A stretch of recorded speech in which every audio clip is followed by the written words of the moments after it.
नमस्कार दोस्तों।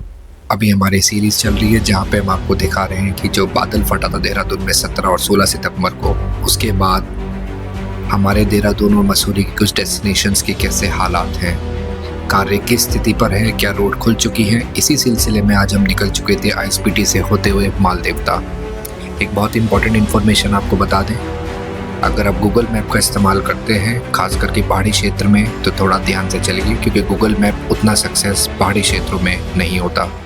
मालदेवता का रास्ता भी अगर आप आईएसबीटी से देखें तो लगभग 25 किलोमीटर का रास्ता है, जिसमें कि 10 से 15 किलोमीटर का जो रास्ता है वो पहाड़ी क्षेत्र में आता है। क्योंकि बादल फटने के बाद रोड बीच में से ब्लॉक हो गया था, मैं आपको आगे वीडियो में भी दिखाऊंगा, तो गूगल मैप अभी भी वही ले रहा है, तो आप ध्यान से चलिए। यही वो पॉइंट था जहां से बैरिकेड लगाने के बाद हमारी पुलिस ने पीछे के सारी ट्रैफिक को रोक दिया था, क्योंकि आगे रोड है ही नहीं। आपको मजाक लग रहा होगा ये बात, बट अभी आप आगे चल के देखेंगे। पहली बार मालदेवता में ऐसा हुआ है, रोड के ऊपर पानी आया है। और सबसे विचित्र बात जो मेरे मन में अभी भी क्वेश्चन मार्क की तरह घूम रही है वो ये है कि इस एरिया में मालदेवता का सबसे बड़ा चौड़ा हिस्सा है। हाँ, यहाँ पे दो नदियों का संगम होता है, पर वो नदियाँ ना होकर के नाले हैं। नाले में इसलिए बोल रहा हूँ क्योंकि वो बरसाती नदियाँ हैं, वहाँ पे कंटिन्यूसली पानी नहीं होता। यहाँ पे पूरे मालदेवता एरिया का सबसे बड़ा और चौड़ा हिस्सा है, तभी भी पानी पूरे हिस्से को कवर करने के बाद सड़क के ऊपर लबालब भरा हुआ था। सड़क गायब हो चुकी है। साइड में अगर आप देख रहे हैं कंक्रीट के कुछ हिस्से आपको अभी भी दिखाई दे रहे होंगे। लगभग 6 से 7 फीट की ऊंचाई पे ये सड़क थी, वो गायब है। अंश भी नहीं देखने के लिए मिल रहा। ऐसा क्यों हुआ? डेमोग्राफी मानो पूरी चेंज हो चुकी है। जो मेरा भाई और बहन पहले भी यहाँ पर आ चुका है उसको ज्ञात होगा कि यहाँ पे बहुत ही खूबसूरत रोड और साइड में बड़े ही खूबसूरत पेड़, ग्रीनरी देखने के लिए मिलती थी। अब क्या देखने के लिए मिल रहा है? कुछ इंसानों द्वारा बनाई गई जेसीबीज जो अभी भी इस रोड को बनाने में लगी हुई है। हाल में ये टेम्परेरी तरीके से खोल दिया गया है, पर रेस्ट तो अभी भी बना हुआ है। बने रहे हमारे ब्लॉग में इसी तरीके से। दो हिस्सों में आती है एक नदी, दोनों ही हिस्सों में मास डिस्ट्रक्शन है आगे जाकर के। ये देखिए, उनमें से एक हिस्सा ये भी है। पूरा रोड मानो खत्म हो चुका हो मालदेवता का। जो लोग यहाँ पे पिकनिक मनाने बहुत ही फ्रीक्वेंटली आया करते थे, आप देख लीजिए नीचे डेमोग्राफी कंप्लीटली चेंज हो चुकी है। ये देखिए किस तरीके से बड़े बड़े पेड़ पानी तोड़ करके लेके आया है, कहीं से उखाड़ करके, और कैसे आकर के ये साइड में पुष्टे से टकरा करके नीचे गिर चुके हैं। जो साइड में आपको दीवार दिखाई दे रही है, नेचुरल पत्थर की बनी हुई दीवार है ये। इसको पुष्टा बोला जाता है, पानी को रोकने के लिए बनाई जाती है। बट साइड में आप जो रिजॉर्ट देख रहे हैं, अंदर तक रेता था। बहुत ही विकराल रूप लिया था अब की बार मालदेवता की नदियों ने। इतनी भयंकर तरीके से निकली है कि मानो रोड के तो नामो निशान खत्म कर दिए बीच में से। ये वही रोड है जो मैंने आपको अभी पिछले दिखाई। देखिए किस तरीके से यहाँ पे युद्ध स्तर पे अभी तो काम चल रहा है, और लगता है कि आने वाले कुछ महीनों में ये रोड पूरी तरीके से बनकर तैयार हो जाएगी, और टेम्परेरी तौर पर तो अभी भी चल रही है। ये है वो पॉइंट जहाँ से सीधा रास्ता निकल जाता है धनोल्टी सरकुंडा देवी के लिए, और राइट में मुड़ जाता है मालदेवता। देखिए पूरा डेमोग्राफी चेंज है। यहाँ पे पानी यहाँ तक आया था, पत्थर जगह जगह पड़े हुए हैं, रेता आपको देखने के लिए मिल रहा है। कुछ ही घर या दुकान ऐसी आपको देखने के लिए मिलेंगी जहाँ पे रेता नहीं पहुँचा, क्योंकि उनका पुश्ता बना हुआ था। बट अगर आप साइड में देखेंगे, जो मेरे राइट साइड में है, ये जितने भी रिजॉर्ट्स हैं ये कैसे बनाए गए हैं, मैं अगेन इस पर टिप्पणी नहीं करना चाहता, बट हर रिजॉर्ट के अंदर रेता है, बालू है, पत्थर है। नदी के बिल्कुल कोने में बनाए गए हैं सारे रिजॉर्ट्स।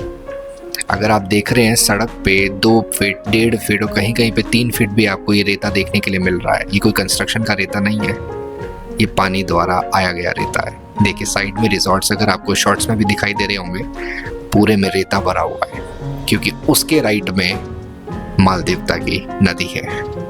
ये रिजॉर्ट्स इस समय पे तो जाने लायक बिल्कुल भी नहीं बचे, शायद आने वाले समय में फिर से सुचारू रूप से चालू हो जाए। ये सामने अगर आपको दिख रहा है, ये है मालदेवता को जोड़ने वाला पुल। मुझे लगता है कि हर साल शायद इसकी आदत सी हो चुकी है इसको टूटना और फिर से सरकार को इसका बनाना। कई 100 साल पुराना ये ब्रिज है और ये टूटता कहाँ से? इसके स्टार्टिंग और एंडिंग पॉइंट से। ज़्यादातर टूटता है एंडिंग पॉइंट से। अभी भी मालदेवता नदी में बहुत ज़्यादा पानी है। सबसे ज़रूरी चीज़, अगर आपने पिछले साल भी विज़िट किया होगा, आपने देखा होगा लेफ़्ट साइड में नीचे एक काफ़ी बड़ा टेम्परेरी रिजॉर्ट था जहाँ पे टेंट्स वगैरह बनाए गए थे। गायब है। कहाँ गया? कितने लोग वहाँ पे सो रहे होंगे, कितने लोग वहाँ पे स्टे कर रहे होंगे और कितने वहाँ का स्टाफ काम कर रहा होगा? मुझे तो देखने के लिए नहीं मिल रहा। आप लोगों को पता हो तो कमेंट करके ज़रूर बताइएगा। और ये वो है पॉइंट है जहाँ पे छोटी सी पार्किंग टेम्परेरी बनाई गई थी पिछले साल, गायब हो चुकी है। इस समय पे सिर्फ रोड कंस्ट्रक्शन की कुछ जो जेसीबी मशीन्स हैं या जो स्टाफ है वो आपको रहता दिखाई देगा। अब हम निकल चुके हैं मालदेवता के पिकनिक स्पॉट की तरफ। एक समय पे यहाँ पर कंक्रीट की रोड हुआ करती थी। इतना ज़्यादा कमर्शलाइजेशन हुआ इस एरिया का, मैं आपको बता भी नहीं सकता। अभी आपको कोई भी दुकान, कोई भी किसी भी तरीके की कोई कमर्शियल एक्टिविटी देखने के लिए नहीं मिलेगी। उसकी वजह पता है आपको? पानी उड़ा के ले चुका है। कुछ ही रिजॉर्ट्स बचे, जैसे कि आप मेरे लेफ्ट में भी देख रहे हैं। कुछ ड्रोन शॉट्स भी मैं लगाऊंगा आपको इसके सिलसिले में। कुछ ही इस तरह के रिजॉर्ट्स बचे हैं जो आपको देखने के लिए मिल रहे हैं, जिन्हें आप उंगलियों पे गिन सकते हैं। अन्यथा जो छोटे छोटे मैगी पॉइंट्स थे, गायब है, नामो निशान भी नहीं है। क्योंकि पानी जब आपने देखा है, इतने बड़े बड़े पेड़ बोल्डर्स को लेके आ सकता है, तो ये मैगी पॉइंट तो क्या चीज़ है। और ये देखिए, ये जो राइट में आपको दिखाई दे रहा है, ये बनाई गई है टेम्परेरी रोड ऊपर रिजॉर्ट्स में जाने के लिए। इसी तरीके से आप इन भुरभुरे पहाड़ों में रिजॉर्ट्स बनाने के लिए रोड की खुदाई करते रहेंगे, डायनामाइट्स लगाते रहेंगे, तो आपको लगता है कि ये पहाड़ बचेंगे? आपको लगता है कि जो नेचुरल ब्यूटी है वो बचेगी? ये कुछ सवाल है जो मेरे दिमाग में आते हैं, तो मैं भी पूछ रहा हूँ और वीडियो के माध्यम से मुझे लगता है कि शायद मुझे उसके सवाल मिले आप लोगों से। मैं कई सालों से इस एरिया को नोटिस कर रहा हूँ। हाँ, वीडियो में पहली बार बना रहा हूँ, बट मेरा एक्सपीरियंस पिछले 15-20 सालों का है। मैं अपने कॉलेज टाइम से यहाँ पे आ रहा हूँ। काफ़ी सुंदर और कंक्रीट की रोड हुआ करती थी। साइड में भी काफ़ी अच्छी सुंदर बैरिकेड बनाए गए थे। इसी सिलसिले में मैं आपको एक चीज़ दिखाता हूँ। सामने आपको एक छोटा सा माता का मंदिर देखने के लिए मिलेगा। वो मंदिर बनाया गया है काफ़ी सॉलिड कंस्ट्रक्शन के साथ और सॉलिड बेस पे मंदिर यहीं पे है। इसके आसपास का ब्रिज टूट चुका है। इसके आसपास एक मैगी पॉइंट बनाया गया था, वो खराब, वो उड़ चुका है पूरा का पूरा। मंदिर वहीं है। तो इसे आप दिव्य शक्ति कहिए या फिर उसकी कंस्ट्रक्शन की सॉलिडनेस कहिए, जिसकी वजह से मंदिर आज भी वहीं देखने के लिए मिलता है। दोस्तों, मुझे ज्योग्राफी की उतनी नॉलेज तो नहीं है, बट उतनी तो ज़रूर है कि मैं नदी के ट्रेवर्स सेक्शन को समझ पाऊँ। क्या नीचे बनाए गए जो रिजॉर्ट्स हैं, जो हम सड़क से नहीं देख पाते, क्या ये नदी के ट्रेवर्स सेक्शन में बनाए गए हैं? क्या इन रिजॉर्ट्स का यहाँ बनना ज़रूरी था? और जब पानी आ रहा है तो इन स्विमिंग पूल्स में भी आ रहा है जो इन रिजॉर्ट्स में बनाए गए हैं। वहीं आप एक चीज़ बड़ी इंपॉर्टेंट नोट कीजिएगा, राइट साइड में एक गांव देखने के लिए मिलेगा जो मालदेवता का गांव है। कितने ही भयंकर यहाँ पे तबाही आई है, बट इस गांव में एक भी खेत बर्बाद नहीं हुआ। साइड में बनाए गए मैगी पॉइंट बर्बाद है। ये देखिए किस तरीके से पूरा का पूरा बिल्डिंग टूट चुका है, बट जो खेत है, खेत तक पानी नहीं पहुंचा। खैर, अब हम निकल चुके थे मालदेवता के दूसरे गांव को कवर करने के लिए, जो लगभग वहां से 4 किलोमीटर ऊपर था। जितना कमर्शलाइजेशन आपको यहाँ पे देखने के लिए मिला था पिछले साल, जहाँ मैं जा रहा हूँ वहाँ आपको उससे 4 गुना देखने के लिए मिलेगा। बने रहे हमारे ब्लॉग में इसी तरीके से। यही वो लाल पुल है जो आगे जाकर के धनोल्टी और सरकुंडा देवी को जोड़ता है मालदेवता से। ये भी गायब हो चुका था, बट अभी टेम्परेरी बेसिस पे खोल दिया गया है। युद्ध स्तर पे जेसीबीज लगी हुई है। अगर आप देखेंगे, ये जो रास्ता है इस समय पे मालदेवता से धनोल्टी की तरफ जाने वाला, काफ़ी ज़्यादा ख़राब है बीच बीच में से। सो अगर आप 4 व्हीलर में जा रहे हैं और 4x4 आपकी गाड़ी नहीं है तो हमेशा ध्यान रखें।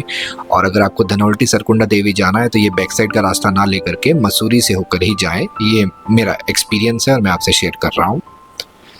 अब राइट साइड में बहुत ही इंटरेस्टिंग चीज़ आपको देखने के लिए मिलने वाली है। आप लोग भी देखिए, मैं भी पहली बार देख रहा हूँ और एंजॉय कर रहा हूँ, क्योंकि मैं भी इतना ज़्यादा मैंने एक्सप्लोर कभी नहीं किया जितना अभी डिवास्टेशन होने के बाद मैं एक्सप्लोर कर रहा हूँ। राइट साइड में आपको एक बड़ा ही नॉर्मल सा रिजॉर्ट देखने के लिए मिलेगा। आपको लगेगा कि इसमें प्रॉब्लम ही क्या है, बट अभी रुकिए ज़रा, थोड़ा सा सब्र कीजिए। जब मैं ड्रोन शॉट लगाऊंगा तब शायद आपकी समझ में थोड़ा सा आना शुरू होए कि मैं क्या बोलने की कोशिश कर रहा हूँ। दोस्तों, जैसे कि मैंने आपसे बोला था, अगर आप बने रहेंगे मैं आपको दिखाऊंगा कि जो सड़क से आपको देखने के लिए नहीं मिलता वो आपको ऊपर से देखने के लिए मिल जाता है। क्या किसी ने जानबूझ के नदी को साइड में ले जा करके यहाँ पे रास्ता क्रिएट करने की कोशिश की है?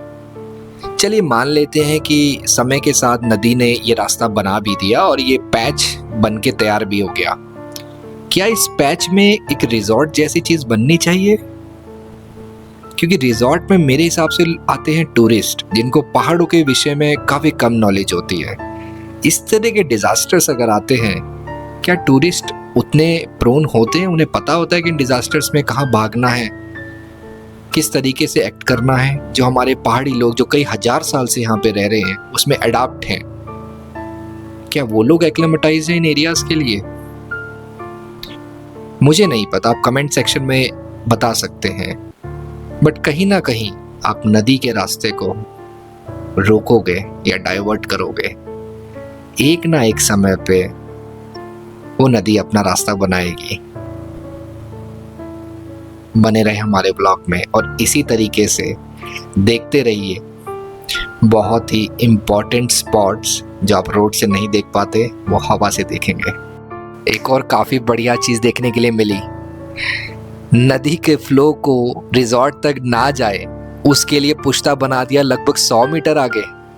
नदी ने पुश्ता उखाड़ के फेंक दिया और बनाने लगी अपना जगह। देखिए किस तरीके से चढ़ रही है और एक समय पे आकर के वापस अपना हिस्सा ले लेगी। थोड़ा सा आगे चले तो देखा रोड में तो केम्प्टी फॉल बह रहा है। देखिए कितना सुंदर नेचुरल केम्प्टी फॉल आपको देखने के लिए मिलेगा मालदेवता में ही। पर रुकिए, ये सिर्फ बरसाती केम्प्टी फॉल है और ये केम्प्टी फॉल अपने साथ लेकर के आया है दुनिया जहां की मुसीबतें गांव वालों के लिए।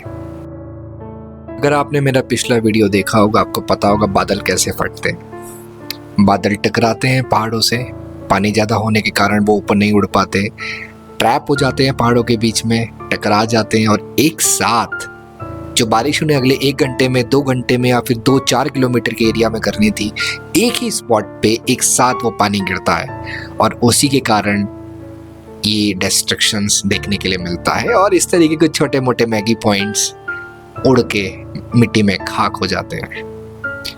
ये रोड है, ये 30 फीट की कंक्रीट की रोड थी। अब शायद आपको लग रहा होगा कि मैं कोई ट्रैकिंग का एरिया में आपको दिखा रहा हूँ जहाँ पे बरसात में पानी आ चुका है, ऐसा नहीं है। 30 फीट की कंक्रीट रोड है ये। नेचुरल केम्प्टी फॉल आपको यहाँ पे देखने के लिए मिलेगा, बट इस एरिया से थोड़ा दूरी बना के रखें क्योंकि अभी ये बिल्कुल भी सेफ नहीं है। ऊपर से अभी भी पत्थर खिसक रहे हैं। बने रहे हमारे ब्लॉग में।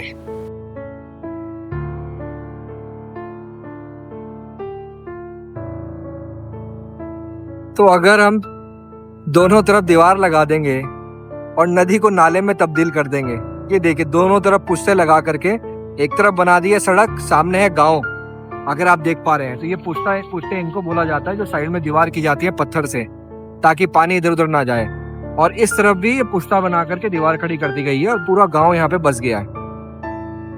तो अगर आप नदी को नाला समझोगे और नाले की तरह उसको ऐसे फ्लो करा दोगे तो नदी तो फिर अपना रास्ता मांगेगी ना, सामने डिस्ट्रक्शन करेगी। ये देखिए कितना डिस्ट्रक्शन हुआ है। अब क्या हो रहा है, अब जेसीबी यहाँ से सारा का सारा मलबा हटा रही है ताकि नदी को अपना पूरा का पूरा एक फ्लो मिल सके, एक जगह मिल सके फ्लो करने के लिए।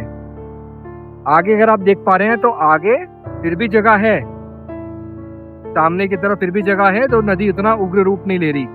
पर जहां जहां इन लोगों ने नदी के रास्ते को छोटा किया तो नदी तो अपना रास्ता अपने आप बनाएगी।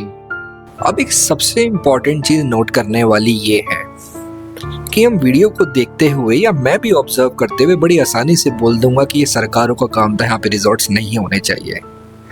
पर क्या आपने एक बड़ा ही वाजिब क्वेश्चन अपने आप से पूछा है, ये रिजॉर्ट्स यहाँ बनते क्यों हैं?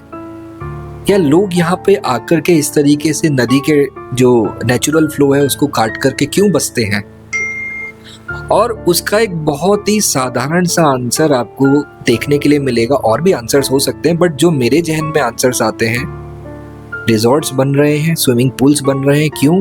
क्योंकि टूरिस्ट को वो सब चीजें चाहिए, वो ऐशो आराम चाहिए। पहाड़ों में आने के बाद आपको 5 स्टार फैसिलिटीज चाहिए, और अगर वो फैसिलिटीज चाहिए तो इस तरीके जैसे आप वीडियो में देख पा रहे हैं, आपको इस तरह का मंजर देखने के लिए मिलेगा। कितना ही दूर है डिस्ट्रक्शन इन रिजॉर्ट से। हाँ, इस समय ग्रीनरी आपको देखने के लिए मिलेगी, बट कितना दूर है वो डिस्ट्रक्शन इनसे। तो एज अ टूरिस्ट भी अगर आप एक्सपेक्टेशन रखोगे पहाड़ों में आने के बाद कि आपको 7 स्टार फैसिलिटीज चाहिए, क्यों आ रहे हो पहाड़ों में? Everything is available in Delhi, Bangalore, Mumbai, आप वहां पर जाइए। यहाँ पे आना है तो सेरेनिटी, डिवोशन, नेचर, आप जब तक उससे नहीं जुड़ोगे पहाड़ में आना व्यर्थ है। सारे देवी देवता अगर आपको देखने के लिए मिलेंगे वो पहाड़ों में आकर के बसते हैं, क्यों? Meditation, serenity, peacefulness. क्या इन रिजॉर्ट्स में ऐशो आराम के लिए सिर्फ 1 दिन रुकने के लिए या 2 दिन रुकने के लिए आप इतना बड़ा मास डिस्ट्रक्शन करने के लिए तैयार हो? ये क्वेश्चन सरकारों से ज्यादा इंपॉर्टेंट है कि हम लोग अपने आप से भी पूछें कि हम लोग क्यों जा रहे हैं दिल्ली छोड़ के पहाड़ों की तरफ, वही सब चीजें देखने के लिए जो हम दिल्ली में देखते हैं। बहुत वाजिब क्वेश्चन है, मेरे पास तो इसका आंसर नहीं है। आप लोग भी अपने आप से पूछिएगा और मुझे कमेंट करके बताइएगा। मैंने ट्राई किया अपनी तरफ से अपने विचारों को रखते हुए हवा से चीजें दिखाने की आपको, जो आप रोड से नहीं देख सकते या आप नहीं ट्रैवल कर सकते। इस समय पर मालदेवता में ट्रैवल करना अनसेफ है, कुछ समय तक अवॉइड करें, बहाव काफी तेज है। बने रहे हमारे चैनल से इसी तरीके से। Thank you so much.